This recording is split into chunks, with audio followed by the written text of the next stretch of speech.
प्रयोजनवादी शिक्षा के उद्देश्य को देखें तो हम यह कह सकते हैं कि प्रयोजनवादी किसी पूर्व निश्चित आदर्श अथवा मूल्य में विश्वास नहीं करते हैं, और यही कारण है कि प्रयोजनवादी मानते हैं कि मनुष्य का प्राकृतिक एवं सामाजिक पर्यावरण सदैव बदलते रहता है और मनुष्य के अनुभव में भी नित्य नए परिवर्तन होते रहते हैं।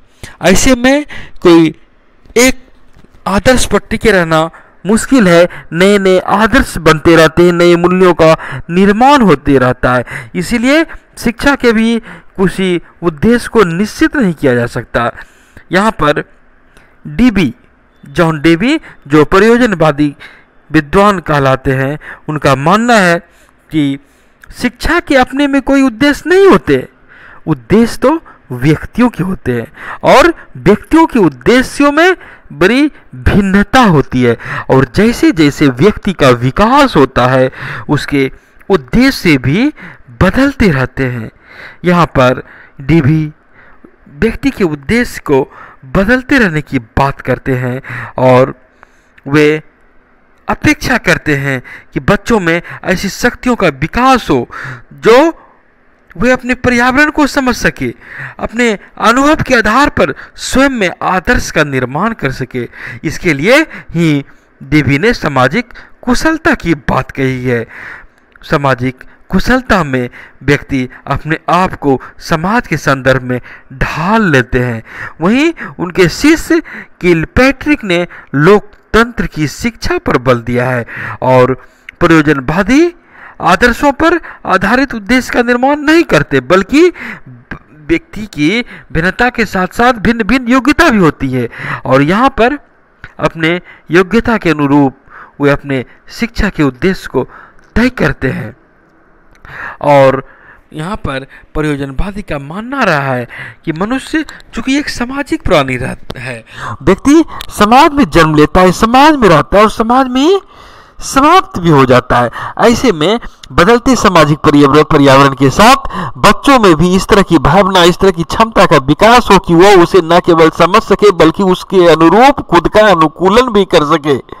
वे निश्चित आदर्श और मूल्यों को स्वीकार नहीं कर सकते, लेकिन अपने अनुभव, अपने आदर्श, अपने के आधार पर एक मूल्य को वे जरूर निश्चित कर सकते हैं।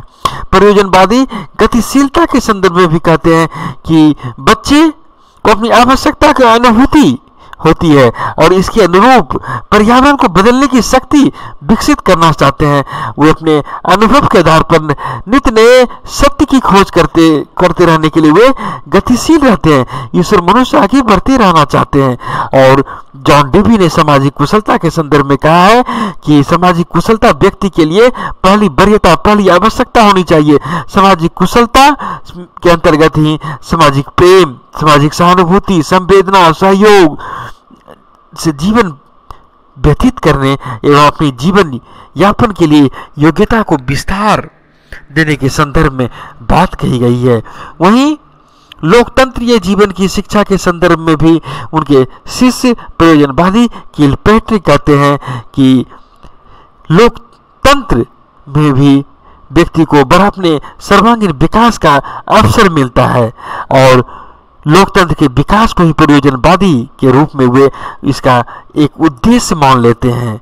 और किलपैट्रिक कहते हैं विद्यालय लोकतंत्र को जीवित रहने का एक उदाहरण है। यहाँ बच्चे लोकतांत्रिक क्रियाओं में भाग लेते हैं, लोकतांत्रिक जीवन की शिक्षा प्राप्त करते हैं। और प्रयोजनवादी हमेशा यह समझते हैं कि शिक्षा का लक्ष्य सामाजिक होता है, मानव केंद्रित होता है, जहाँ की व्यक्ति को एक अच्छा सुसंगठित वातावरण मिलता है, वो अपना सर्वांगीण विकास करता है। प्रयोजनवादी शिक्षा का उद्देश्य अपनी नवीन मूल्य की रचना करना होता है, जहाँ शिक्षक का कर्तव्य विद्यार्थी को ऐसे वातावरण में रखना है जिनमें रहकर कि बच्चे नवीन मूल्यों का विकास कर सके, बच्चे सामाजिक रूप से निपुण हो सके, सामाजिक निपुणता में दक्ष हो सके, वे बहुमुखी कुशलता प्राप्त कर सके। और शिक्षा का उद्देश्य प्रयोजनवादी आत्म अनुभव को मानते हैं। अपने अनुभव को मानते हैं, पूर्व निर्धारित किसी आदर्श को नहीं मानते हैं और बालक की रुचि, उसकी रुझान के अनुरूप ऐसी शिक्षा व्यवस्था की बात करते हैं जो उसे बालक के मन को साधन संपन्न बना देता है, उसे गतिशील बना देता है, अपने भविष्य के लिए नए विचारों के निर्माण की सृजन की क्षमता प्राप्त होती है, समाज के उपयोगी वे बन पाते हैं, समाज के साथ साथ अपना सर्वांगीण विकास करते हैं, अपने आदर्श का वे स्वयं निर्माता होते हैं और छात्र का सर्वांगीण विकास होता है और इस विकास का न कोई अंत है न कोई लक्ष्य है। यह विकास बालक को गलत दिशा में नहीं ले जा सकता है और ऐसा ही वातावरण का निर्माण करने की आवश्यकता जताते हैं प्रयोजनवादी अपने उद्देश्य में इस बात को रखकर देखते हैं। हालांकि यह भी बात है कि जॉन डेवी ने बताया है कि हर छात्र एक दूसरे का सहयोग प्राप्त करते हैं और छात्र की कोई भी क्रिया उसकी आवश्यकता पर आधारित होते हैं और अपने उद्देश्य में यह भी कहते हैं कि कोई भी उद्देश्य होता है वो विशिष्ट होता है और तात्कालिक होता है, समय के साथ यह बदल जाता है। प्रथम दृष्टिया तो लगता है कि यह समान उद्देश्य है लेकिन यह अंतिम नहीं होता है, समय के साथ इसमें बदलाव आ जाता है।